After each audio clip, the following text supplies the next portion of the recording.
আমার কাজিনের বিয়ে হয়, ওখানে যাই আমি কাজিনের এখানে মিরপুর আমার ফুপির বাড়িতে। কাজিন মেয়েদেরকে রেখে আমার বাচ্চাকে নিয়ে আম্মুকে নিয়ে আমরা সবাই যাই। তো একদিন থাকি ওখানে, থাকার পরে পরের দিন বাসায় আসি। তো পরের দিন সারাদিন কিন্তু আমি না খাওয়া, হুই হুল্লোড়ে দৌড়াদৌড়িতে, তো আমি না খাওয়া, তো বাসায় এসে খাবো ধানমন্ডিতে। বাসায় এসে আমি কাজের মেয়ে বললাম যে আমার একটু ভাত দাও। আমি কিন্তু অনেক ভাত খাতর না এখনো, সকালে ভাত খাই, দুপুরে ভাত খাই, রাতে ভাত খাই, ভাত ছাড়া আমি বাঁচতে পারি না। পরিমাণে কম খাই যে কারণে মোটা হই না। ওকে, আমি বাসায় আসার পরে যখন আমি ভাত খাবো, ভাত মা খাচ্ছি, আমি ভাতটা মা খাচ্ছি, আমি কাজের মেয়ে বলতেছে আপু আমি না আপনাকে একটা কথা বলবো। হ্যাঁ বল। বলে ভাইয়া জাস্ট খালি ফার্স্ট লাইনটা মুখে নিবো, এর মধ্যে কাজের মেয়ে পাশ থেকে আমাকে বলে আপু ভাইয়া না কালকে রাত্রে আমার রুমে আসছিল। বলতেছে যে আপি ও আমার ভাইয়া না আমার রুমে আসছিল। তা আমি না ভাতের লবণটা ফেলে দিয়ে আমি ভাবলাম যে হয়তো আমি ভুল শুনছি। আমি কি বললা? বলে কি ভাইয়া না রাত্রেবেলা আমার রুমে আসছিল।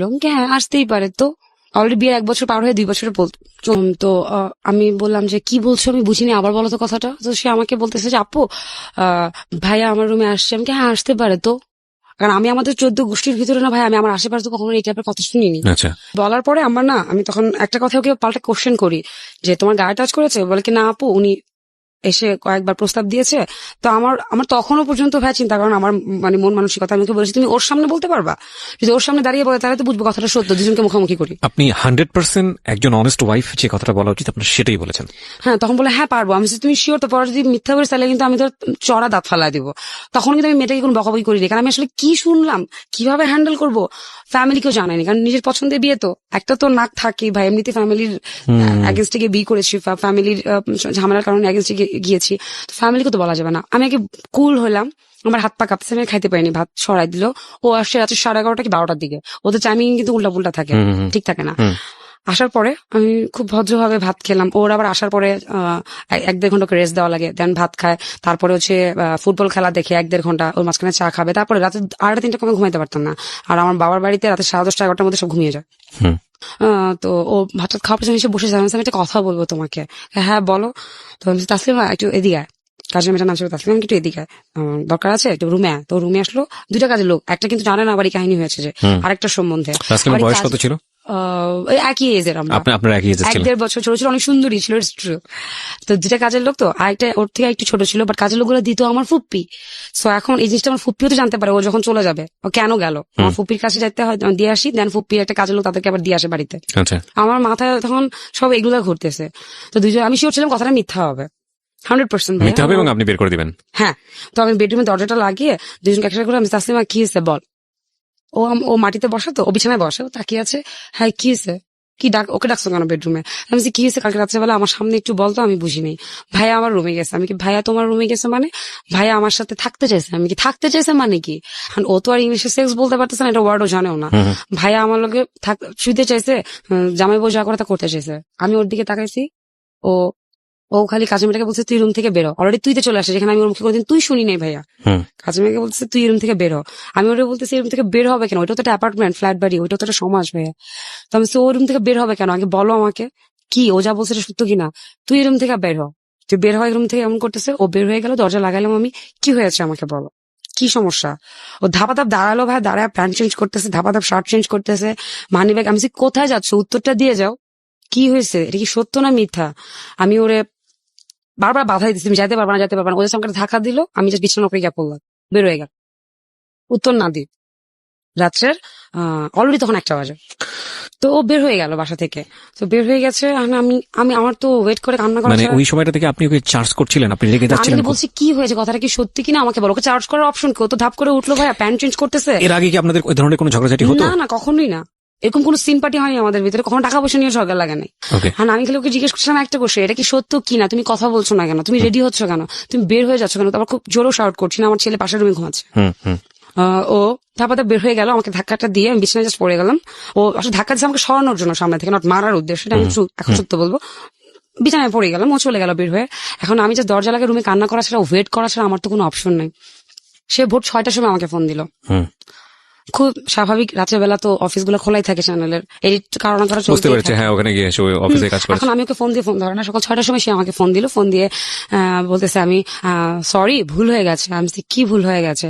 আমি বাসায় আসি, তারপরে তোমার সাথে কথা বলি, তুমি রাগ করো না, চিৎকার করো না। আমি আচ্ছা ঠিক আছে, তুমি বাসায় আসো। তো বাসায় আসলো, ও আমাকে আমি বিছানায় বসা, ও আমাকে আমার সামনে বসে মাথা নিচু করে বলতেছে যে আমার ভুল হয়ে গেছে, আসলে তুমিও বাসায় ছিল না, আমার না ভুল হয়ে গেছে, আমার আর কখনো এরকম হবে না, অ্যাক্সিডেন্টলি আমার ভুল হয়ে গেছে, আমি তো আসলে কিছু করিনি, ওকে প্রস্তাবই দিয়েছি। ভাই আমি মেনে নিলাম যে আসলে ভুল হয়ে গেছে, হি ফিল সরি, ওকে ওকে অ্যাক্সিডেন্টলি পুরুষ মানুষ, আমি ধরেই নিয়েছি পুরুষ মানুষ, ফাইন। আমি কিন্তু মাথায় এত মানে লজিক্যালি এটা চিন্তা করে বলি নাই যে আমি আজকে যদি কাজটা করতাম তুমি কি করতা, এগুলো কিছুই না। ও বললো ভুল হয়ে গেছে, এখন হচ্ছে ফাইন, ভুল হতেই পারে, বাট একটা জিনিস শিওর হলাম যে বাসায় রাতে বাইরে থাকা যাবে না। ফর আমার ভিতরে ভয়টা ঢুকে গেল। ওই যে আমি একদিন ফুপির বাসায় ছিলাম, ওকে, তো এরকম 10-15 দিন গেল, এখন আম্মুর কাছে আবার আপনি কাজের মেয়ের ক্ষেত্রে কি করলেন? ওকে বের করে দিলেন বাড়ি না, ও তো ট্রু বলেছে, ও মিথ্যা বলে আমাকে বের করতাম, ও তো থাকতে দেয়নি। ভাই আমাকে বলেছে ও না করে দিয়ে দরজা লাগাই দিছে, সো ও সৎ, ও বেটার, ও ভালো, আমি ওকে কেন বের করবো? আমার হাজবেন্ড প্রস্তাব দিচ্ছে, তাহলে আমার হাজবেন্ডকে বের করে দেওয়া উচিত। ওকে না, ওটা মানুষ না? আমার কাছে যেটা লিগেল সেটা লিগেল। তো আম্মুর বাসায় আমি আসি আবার থাকছি। পরের দিন সকালে গেছি, যে পরে ও অফিসে যাওয়ার পরে আবার একই বিষয়, আপু আপনি প্লিজ আমাকে যাওয়ার সময় নিয়ে যান, নাহলে ভাইয়া আমার রুমে ঢোকার জন্য জোরাজুরি করে, ভাইয়ারা ধাক্কা আমাকে রুম থেকে বের করতে হয়েছে। তো সেকেন্ড জিনিস আবার হইলো, আমি কিন্তু তখন আমার ফ্যামিলিকে কিছু জানাই নাই। এটা কি ওই মানে যে মেয়েটা কমপ্লেন করছিল সুন্দর যে মেয়েটা, সেটার জন্যই হচ্ছিল? বাকি মেয়েটার ক্ষেত্রে বাকিটা তো হচ্ছে মাত্র বড় হয়েছে, বাট এতটা Okay. সুন্দর না, একটু বড়। তো সেকেন্ড বারও একই বিষয়। তখন ভাই আমার মাথাটা অবভিয়াসলি ক্র্যাক হওয়ার কথা, তার মানে দ্যাট মিনস তুমি এটা ভুল করো নাই, ফার্স্টের বার যেটা তোমার ছিল। ইন্টেনশন ছিল এটা? হ্যাঁ। দেন আমি যখন তাকে ধরলাম, ধরার পরে অ্যাজ ইউজুয়াল আমি তোমাকে অ্যান্সার দিতে বাধ্য না। প্রথমবার আচরণ সেকেন্ড বারের আচরণ কিন্তু এক না। সে আমাকে সে দিচ্ছে, আমি তোমাকে অ্যান্সার দিতে বাধ্য না।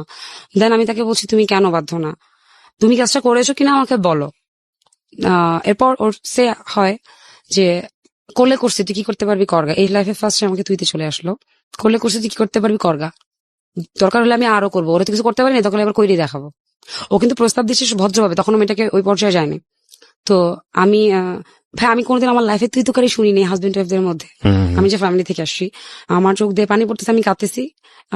তো তারপর থেকে তার বিহেভিয়ার আমার সাথে একটু ডিফারেন্ট হওয়া শুরু করলো। তো এরপরের বার থেকে যখনই বাবার বাড়িতে যেতাম, সহজে যেতাম না, গেলেও দিনে দিনে ব্যাক করতাম। তো যখনই বাবার বাড়িতে যাওয়া শুরু করলাম, বড়টাকে সাথে করে নিয়ে গেলাম, কারণ আমি ভাবছি ছোট তো, ওটা তো ছোট, ওটা তো কিছু বলবে না, তাহলে হয়তো এটা সুন্দরী বলে শুধু এটা ক্ষেত্রে এরকম হচ্ছে। কারণ আমি তো কাউকে শেয়ার করিনি যে কারোর কাছ থেকে আসলে বুদ্ধি নিব, কাকে শেয়ার করবো, এটা মান ইজ্জত মান সম্মান, যার সঙ্গে শেয়ার করবেন সেখানে সম্মানের প্রশ্ন। আরেকটা জিনিস আমার হচ্ছিল, আয়না দাঁড়িয়ে, এটা যে কত বড় একটা অপমান ভাইয়া, যে আমি কাজের মেয়েদেরকে ছোট করে বলছি, তারাও একটা মানুষ, কিন্তু আমি ঘরের একটা ওয়াইফ, আমি কি কাজের মেয়ে থেকে দেখতে এত খারাপ? আর আমার কি নেই যে একটা কাজের মেয়ের কাছে আসলে যাওয়া লাগে? আয়না দাঁড়িয়ে কি করতেন? তাকিয়ে দেখতাম নিজেকে, কি নাই ভিতরে ভিতরে, আসলে নিজেকে অনেক ছোট করে ফেলে বিষয়গুলো। আর যদি আপনি কারোর কাছে শেয়ার করতে না পান, তাহলে আরো ছোট হয়ে যান। ভেরি ডিফিকাল্ট স্টোরি, প্রিয় শ্রোতা, খুবই কঠিন একটা গল্প। আমি এই ধরনের গল্প পাইনি কখনো, আমি এত গল্প শুনেছি। আপনি কাউকে জানাতে পারছেন না, আপনাকে হ্যাপিলি লাইফ লিড করছেন বলে সবার সামনে হাসি দিতে হচ্ছে। আমি অনেক সুখে আছি, আমার তো সুখে কেউ নাই, এটা বলাটা না তখন পাপ। আপনি যখন সুখে আছেন তখন সুখ বলা যায় ভাইয়া, বাট আপনি যখন সুখে নেই তখন এটা বলাটা অনেক বড় পাপ মনে হয়, অনেকটা কষ্ট মনে হয়। তো আবার হাসি দিয়ে যখন বলতে হয় যে আই এম হ্যাপি, আমার হাজবেন্ডের মতো হাজবেন্ড হয় না, আমি খুব সুখী। ট্রু। তো তো আমি ভাবছি তাহলে এটাই হয়তো সুন্দরী, তাই হয়তো এটার জন্যই প্রবলেম। ঠিক আছে, পরে দেখলাম যে না, ছোটটার ক্ষেত্রে একই প্রবলেম শুরু হলো। তো ওই একটা পর্যায়ে প্রতিদিনই হয়, প্রতিদিন তার সাথে আমি সে দিই, ঝগড়া হচ্ছে তার সাথে আমার। একটা পর্যায়ে সে আমাকে মূর্খ বলে গালি দেয়, তুই মূর্খ বলেই তুই কাজের মেয়েদেরকে সামনে দাঁড়িয়ে এটাকে প্রমাণের চিন্তা করতেছিস, তো এটা মেনে নেওয়া উচিত। এই মূর্খ ওয়ার্ডটা আমার খুব মাইন্ডে লাগে। আমি খুব জেদি মেয়ে ছিলাম, আগেই বলেছি। তো আমি আমার বাবার বাসায় আসি, এই ঘটনা কিন্তু এগুলো চলতেছে, কারণ এগুলো প্রতিদিন বলার কিছু নাই। তো বাসায় এসে আমার বাবাকে বলে আমি পড়াশোনা শুরু করবো। অলরেডি তখন বিয়ের 2 বছর। আব্বু আমাকে বলছে যে আব্বু পড়াশোনা করতে দিবে না, কারণ পড়াশোনা করতে দিলে আমি আবার অসুস্থ হয়ে যেতে পারি প্রেশারে। আমি বলছি আমি পড়াশোনা করবো, তখন আমি পরীক্ষা দিব না, ক্লাস করবো না, আমি পরীক্ষা দিব। আব্বু কত ছেলে হয়ে গেছে, তুই সুখে আসছিস, তুই সংসার করছিস, পড়াশোনা দেখি দরকার, আমার কথা শুনে আমি পড়াশোনা করবো। আমাকে মূর্খ বললো কেন? সে একটা সার্টিফিকেট হলো আমার লাগবে, এসএসসি সার্টিফিকেট হলো আমার লাগবে। থ্যাঙ্কস টু হিম, সে আমাকে ওদের মূর্খ বলে গালি দিয়েছিল। থ্যাঙ্কস টু হিম, আসলে থ্যাঙ্কস থাকে। তো আব্বুকে অনেক জোরাজুরি করে আমি আমাদের এলাকার মিরপুর এলাকায় একটা স্কুলে ভর্তি হলাম, যেখানে ক্লাস করা লাগে না, জাস্ট পরীক্ষা দেওয়া লাগে, প্রভাবশালীদের, সো প্রবলেম হয় না। বাসায় 2টা টিচার রাখা হলো। তো আমার হাজবেন্ডের স্পেশাল, তুমি আমার কাছে পারমিশন নিয়েছো, তো খরচ দিবে আমার বাপ, সবকিছু করবে আমার বাবা, তো পারমিশনের তো কোনো দরকারই নেই। বাট ওরকম লেভেলের পর্যন্ত আমি তার সাথে আমি যাই নাই। আমি তাকে বলেছি না দেখো আমি আসলে পড়াশোনা করতে চাচ্ছি। সে যে আসলে আমাকে মূর্খ বলাতে আমি পড়াশোনা করতে চাচ্ছি আমি তাকে বলিনি। আমার যে ছিল আমি এসএসসি কমপ্লিট করবো, সার্টিফিকেট নিবো, তারপর ওকে গিয়ে বলবো তুই আমাকে অমুক টাইম একদিন মূর্খ বলছিলি কাজের মেয়েদের সামনে। তো আমি পাশাপাশি এখন একটু একটু করে পড়ার বাসায় টিচার রাখা হলো, ইংলিশের একটা, ইংলিশ অঙ্ক একটা, অ্যাকাউন্টিং এর একটা।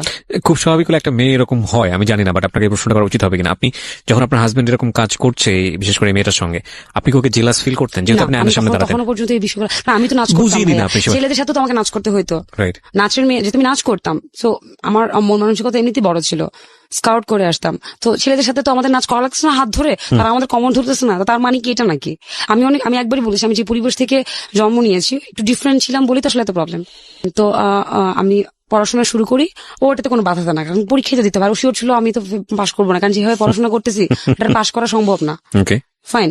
আবার আমাকে বলেছিল ইয়ের কথা, ওই যে স্কুলগুলো আছে না, ভোকেশনাল যে স্কুলগুলো হয়, মেবি সপ্তাহে শুক্রবার ক্লাস হয়। তো আমার ভাই তখন বলেছিল, তো জামাইকে বলিস ওই স্কুলে পড়ার থেকে ফেল করা, মানে না পড়াশোনা করে ঘরে বসে থাকা ভালো।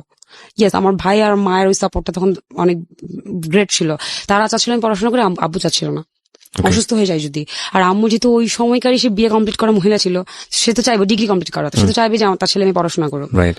তো আচ্ছা ঠিক আছে, আমি ভর্তি হলাম নর্মাল স্কুলে, হাই স্কুলগুলোতেই, কিন্তু আমি পরীক্ষা দিব না, বাসায় টিচার রাখা হলো, 2টা টিচার আসে, পড়ানো হচ্ছে। তো তার এই প্রবলেম গুলা চলছে। তো একটা কাজের মেয়ের বিয়ে হয়ে যায়, আরেকটা কাজের লোক চেঞ্জ হয়, কিন্তু ওই পুরানটা থাকে। আমি একদিন পুরানটারে ও চলেই যাবে, ওই মেয়ে থাকবে না, যে কোনো সময় ভাই আমার গায়ে হাত দিতে পারে, এরকম রিস্কে। তো আমি একদিন একটা দরজা লাগাই, কাজের মেয়েটার পা ধরি, পা জড়িয়ে ধরে বলি, তোর আমার বোন লাগিস প্লিজ, তোর পা ধরি, কারণ ও চলে যাওয়া মানে হচ্ছে আমার ফুপির কাছে কথাটা চলে যাওয়া। তখন একদম পুরো ফ্যামিলিতে চলে যাবে, আউটব্রাস্ট হ্যাঁ, তখন আমার বাবা মাকে জানে না এগুলা। তো তোর পা ধরি, তুই আমার জাস্ট এসএসসি কমপ্লিট পর্যন্ত থাক, তাও তুই যাইস না, কারণ আমার ছেলেটাকেও তো ও পালতেছে, আমি দুজন মিলে পালতেছি, দুজন মিলে, তো তুই যাইস না। তো এটা আপনি বুঝবেন না, একটা হাজবেন্ডের অপরাধে একটা বউকে যখন আরেকজনের পা ধরতে হয়, এবং তো please কাজের কাউকে মেয়ে। বলিস না। এবং আমার মধ্যে এটা ভয় হচ্ছিল, আপনারা প্রশ্ন করতে পারেন যে কাজের মেয়েটাকে চেঞ্জ করলাম না কেন, এরপরে কাজের মেয়েটা যদি তাকে না দিয়ে দেয় তখন আমি কি করবো? ওটা যদি খারাপ হয়, এটা তো ভালো ছিল বলি আমাকে বিচার দিচ্ছে, সে আটকে রাখছে। Logic, definitely logic. আমাকে তো কাজের মেয়ে লাগবেই ভাই, এত বড় অ্যাপার্টমেন্ট আমি সামাল দিতে পারবো না, যে স্ট্যাটাস আছে সেটা। কিন্তু ওই মেয়ে যদি ওকে দিয়ে দেয়, ওই মেয়ে যদি আমাকে সে বিচার না দেয়, এরকম অনেক কাজের লোক আছে, তাদের ক্যারেক্টারিস্টিকের প্রবলেম আছে। আমি সবাই কাজের লোক মানি যে খারাপ হবে তা কিন্তু না, আমি হ্যাটস অফ দিই ওই মেয়েটাকে, যে মেয়েটাকে আসলে আমার বোনের মতো করে আমার পাশে ছিল। তো আমি ওর পা ধরি, ওই সময়টা আসলে একটা মেয়ে যে কত ছোট হয় আমি আপনাকে বলছি, একটা স্ত্রী, একটা ওয়াইফ জানে তার হাজবেন্ডের মান ইজ্জত রাখতে গিয়ে তাকে কত কিছু করতে হয়। একটা হাজবেন্ড, আপনারা যারা বাইরে থাকেন তারা মনে করেন কি আপনার ঘরের বউরা কি আর করতেছে, ঘরে বসে আছে, খাওয়া দাওয়া করতেছে, রান্নাবান্না করতেছে, টিভি সিরিয়াল দেখতেছে, ওদের তো কোনো কাজ নেই। আর প্রতিনিয়ত আপনাদের মান সম্মান আসলে আমরা বহন করে চলি। I agreed on that point, I agreed. তো হ্যাঁ, আমার কথা হচ্ছে যে ওকে বিদায় করা মানে এটা। তো এভাবে চলতেই থাকে। তখনই যখন এরকম বারবার করে, তখন আমি আসলে বুঝতে পারি ওর ক্যারেক্টারিস্টিক এই প্রবলেম, নট ও ভুল করছে। সো দ্যাট মিনস ওর যে প্রেজেন্টাররা আছে আসলে বলে না, আপনারা আমাদের কি খারাপ করেন, বউরা খারাপ হয় না, হাজবেন্ডের বউদেরকে খারাপ করেন, সন্দেহ করতে বাধ্য করেন, তাইলে কি কিছু আছে? কিন্তু আমি কখনো ওকে জিজ্ঞেস করতাম না, ঝামেলা করতাম না। তো আমি এরকম শুটিং গুলাতে প্রায় যাওয়া আগ্রহ দেখা, মানে সন্দেহটা তৈরি হলো আপনার, এবং আপনি হ্যাঁ, কিন্তু ওকে বুঝতে আজকে তো দিতাম না। মিডিয়ার একদম 12টা বাজিয়ে দিবেন আপনি, আমার যেটা মনে হচ্ছে। Okay, but story, we respect the ground, জীবন গল্প। এখানে প্রত্যেকটা মানুষ, আমি খুব দ্ব্যর্থহীন কণ্ঠে বলি, একজন ভিক্ষুক থেকে শুরু করে সমাজের একেবারে উচ্চতলের মানুষ, সবার জন্য এখানে জায়গা আছে। প্রত্যেকের গল্পই গল্প, সেটা সমাজের যে জায়গাটাকে আঙ্গুল করুক না কেন। But essence of the story আমরা নেবার চেষ্টা করবো। এখানে মিডিয়া কিংবা প্রডিউসার কিংবা সে অনেক সম্ভ্রান্ত পরিবারের মেয়ে, এই বিষয়গুলোকে আমরা দেখার না চেষ্টা করি, বরং আমরা গল্পের জায়গাটাকে বোঝার চেষ্টা করি যে আসলে কি কারণে সংসারটা কি অবস্থায় চলে গেল। হ্যাঁ, এই জায়গাটাকে দেখার চেষ্টা করি। যে কোনো মানুষের জীবনেই হতে পারে, হয়তো মিডিয়াতে কাজ করছেন বলেই হয়তো বিষয়টা বেশি ফ্ল্যাশ হয়, যে কোনো মানুষই তার লেভেল থেকে খারাপ হতে পারেন। সুতরাং আমরা বিষয়টা কিভাবে না দেখি। ওকে, তো এখন আমার ইয়েটা বাড়তে থাকে, সেই তুলনায় কিন্তু আমার মানসিক প্রবলেম গুলো বাড়তে থাকে, সন্দেহ হতে থাকে, ওই কনভার্সন আমি ডিসঅর্ডার। তাকে তো আর এগুলো বলছি না যে আমি তোমাকে সন্দেহ করছি প্রেজেন্টারদেরকে দিয়ে, আমি অনেক মানে বুদ্ধির সাথে এগুলো হ্যান্ডেল করতাম। তো আমি তো চলো তোমার শুটিং এ যাই, আমিও শুটিং এ যেতাম। কিছু শুটিং করতো প্রোগ্রামগুলোতে, বিভিন্ন প্রোগ্রাম হয় না ঈদ উপলক্ষে, বিভিন্ন যে সাপ্তাহিক প্রোগ্রামগুলো okay. আপনারা টিভিতে দেখেন, আচ্ছা আচ্ছা, আমি নামগুলো না বলি, না, ঠিক তো আছে। হচ্ছে এই টাইপের প্রোগ্রামগুলো তো শুটিং করতে, শুটিং হয় না বিভিন্ন হাউসে হয়, যে হাউস থাকে না। তো তখন ভাইয়া একটা বাসা কাজের মেয়ে ছাড়ো না, সে এত সুন্দর সুন্দর প্রেজেন্টার থেকে ছেড়ে দেয়, এটা আপনার খুব স্বাভাবিক, আপনি সন্দেহটা করতেন। করতেই পারি আমি, হ্যাঁ। Okay fine. হ্যাঁ, তো আমি শুটিং গুলাতে যাওয়া শুরু করি, এই ওর ফোন ভিতরে ভিতরে লুকায় লুকায় সার্চ করা শুরু করি। অলরেডি বিয়ের কিন্তু 3 বছর পার হয়ে গিয়েছে। তো একটা সময়ে আমার এসএসসি চলে আসে, আমি অনেক প্রেশারে থাকি। আর অলরেডি কিন্তু আমার ঘুমের ওষুধের ডোজ বাড়তেই থাকে, ডাক্তারদের কাছে রেগুলার যাই, মানসিক টেনশন। মোহিত কামাল স্যার ওষুধ বাড়াতে থাকে ডোজ, উনি আমার হাজবেন্ডকে নিয়ে আসতে বলেন, বাট আমার হাজবেন্ড সো কল তার সে জেনে যাবে আমি তার ওয়াইফ, এই কারণে সে যায় না। মোহিত কামাল আগে থেকে তাকে শুনে বলে সে যায় না। তো মোহিত কামাল স্যার খুব মজা করে একটা আছে, যেটা আমি আসলে প্রত্যেকটা মানসিক রোগীর জন্য দিতে চাই, যে আসলে যে সমস্ত ওয়াইফদের হাজবেন্ডরা এরকম বাইরে মেয়েদের সাথে বিভিন্ন কাজে লিপ্ত হয় বলে আমরা জানি, বুঝি, তো তাদের জন্য আসলে একটা সে, তো মোহিত কামাল স্যার আমি যেন টেনশন না করি আমাকে একটা সে দেয় যে দেখো তুমি যেরকম টয়লেটে গিয়ে শেষ করে আসো, তেমনি পুরুষ মানুষের কাছে রাস্তায় দেয় বিভিন্ন জায়গায় জায়গায় গিয়ে সেক্স করাটা এরকম একটা বিষয়। তো তোমার মধ্যে যেরকম কোনো ফিলিংস নেই শেষ করার, পুরুষ মানুষের ওই টাইপের পুরুষদের সেক্স করার কোনো ফিলিংস নেই, তুমি ভাইবো না সে ফিলিংস এর শুধু তোমার সাথেই করে, তুমি তার ভয়। এটা আপনাকে মানে সান্ত্বনা দেওয়ার জন্য বলে, আই নো দ্যাট। তো ঘুমের ওষুধ বাড়তে থাকে, তো আমার এসএসসির সামনে, তো আমার বাবা আমাকে একটা কথা বলতে থাকে, মা তুই ফেল কর, তাও তুই আমার পরীক্ষার জন্য প্রেশার নিস না, তুই ফেল কর। আর আমার মানে ভাই বলতে থাকে, দেখ মানিজ্জত আমাদের ফ্যামিলি থেকে ফেল করে না, তুই 1.90 পায় কাটায় কাটায় পাশ করিস, কিন্তু আমার তো প্রেশার নিয়ে লেখাপড়া করা নিষেধ ছিল। তো ভাইয়া আল্লাহর রহমতে পরীক্ষা দিই 4.19, ওকে, কোনো ক্লাস করা ছাড়া। এইসব সংসারের মানসিক টেনশন সবকিছু নিয়ে পড়াশোনা, বাচ্চাও তো বড় হচ্ছে, বাচ্চাকে পালছি আমি, এখানে বেবির কথাটা একটু পরেই বলবো, বাচ্চা পালছি আমি। তো যখন রেজাল্টটা আসে, ওই আমাকে ফোন দিয়ে বলে যে এটা কি আসলেই তোমার রোল নাম্বার? ও শক্ট থাকে, তখন আমি বলি যে হ্যাঁ আমার নাম এইটু রোল নাম্বার। তুমি তো অনেক ভালো করছো, কারণ ওরা ধরে নিয়েছিল আমি ফেল করবো। তো এভাবে এসএসসি কমপ্লিট করি আমি, ইন্টারে ভর্তি হই একটা কলেজে। আমার ছেলেকেও স্কুলে ভর্তি করা, এটা ইংলিশ মিডিয়ামে ধানমন্ডির, আমি নামটা না উল্লেখ করতে চাচ্ছি। তো এরকম ও আমার ছেলের কখনো কোনো ডাক্তারের কাছে বলেন টিকা দেওয়া বলেন, কোনো কিছুতে কিন্তু ও যায় না, আমি কাজের মেয়েদেরকে নিয়ে বা আমার মাকে নিয়ে যাচ্ছি। ওকে জাস্ট শুধু ফার্স্ট মানে স্কুলে ভাইবা হওয়ার দিন যাওয়া লাগে প্যারেন্টসদেরকে ইংলিশ মিডিয়ামে, তো বেসিক্যালি আসলে বাচ্চাদের হয় না, এই ভাইবাটা আমাদের বাপ মাদেরই হয়। তো আমি যাই, ও যায়, ওই একদিনই শেষ। তো সে তো সকালে যায়, রাতে তার আসার কোনো ঠিক ঠিকানা নাই। তো হঠাৎ তার যে প্রেজেন্টারটা থাকে একটা মেয়ে, এরকম রাত বিরাত তাকে ফোন দিতে থাকে। আচ্ছা প্রেজেন্টারটা তো একটা দুটোর সময় কি কাজ? এবং আমি হঠাৎ করে খেয়াল করি যে এই একটা নাম্বার, আমাকে বলতেছে সে প্রেজেন্টার রাইট, বাট আসলে নাম্বারটা সেভ করা না, এবং ওর প্রত্যেকটা নাম্বার সেভ করা থাকে প্রেজেন্টারদের, তো নাম্বারটা সেভ করা না। তো দেন আমি নাম্বারটা বের করি, এবং আমি যে নাচ করতাম, মেয়েটা হচ্ছে ওই একটা ভাইয়ার সাথে আগে নাচ করতো অনেক আগে, আমি মেয়েটাকে চিনতাম যে নামটা সে বলছে এখন বর্তমান প্রেজেন্টার তার, কিন্তু নাচ করতো। তো আমি বুদ্ধি করে ওই ভাইয়াটাকে ফোন দিই যে ভাইয়া তুমি না বলেছিলে আমার হাজবেন্ডের সাথে যে কাজ করছে, নাচ করতো, তো ওর ফোন নাম্বারটা আমাকে একটু কালেক্ট করে দিতে পারবা?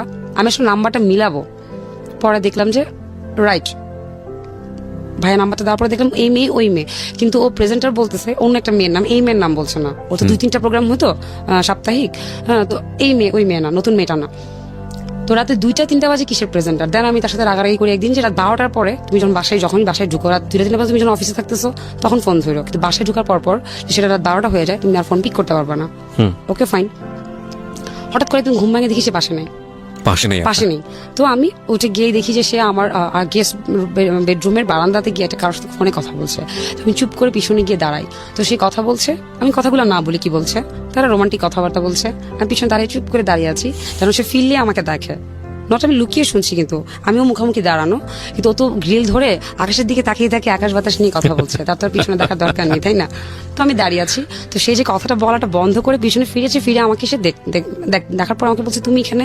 তখন আমি হাসতে হাসতে তাকে ততদিন আসলে আমার আর কিছু নাই, তার প্রতি প্রেম ভালোবাসা শ্রদ্ধা, সবচেয়ে বড় একটা ওয়াইফের হাজবেন্ডের প্রতি, সেটা হচ্ছে আপনারা বলেন কি আমি জানি না, ট্রাস্ট, সেকেন্ড হচ্ছে শ্রদ্ধা বোধটা থাকতে হয়, তাহলে সেখানে ভালোবাসা থাকে না।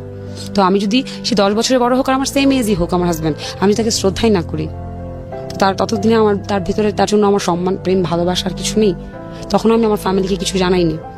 তো আমি যখন সে পাল্টা ঘোরার পর আমাকে দেখে, আমি তো হাসি দিয়ে তাকে বলি শেষ, চলো ঘুমাতে যাই, বলে আমি সোজা ঘুমাতে চলে যাই। গিয়ে আমি বালিশ চাপা দিয়ে ভাই কিভাবে কান্না করেছি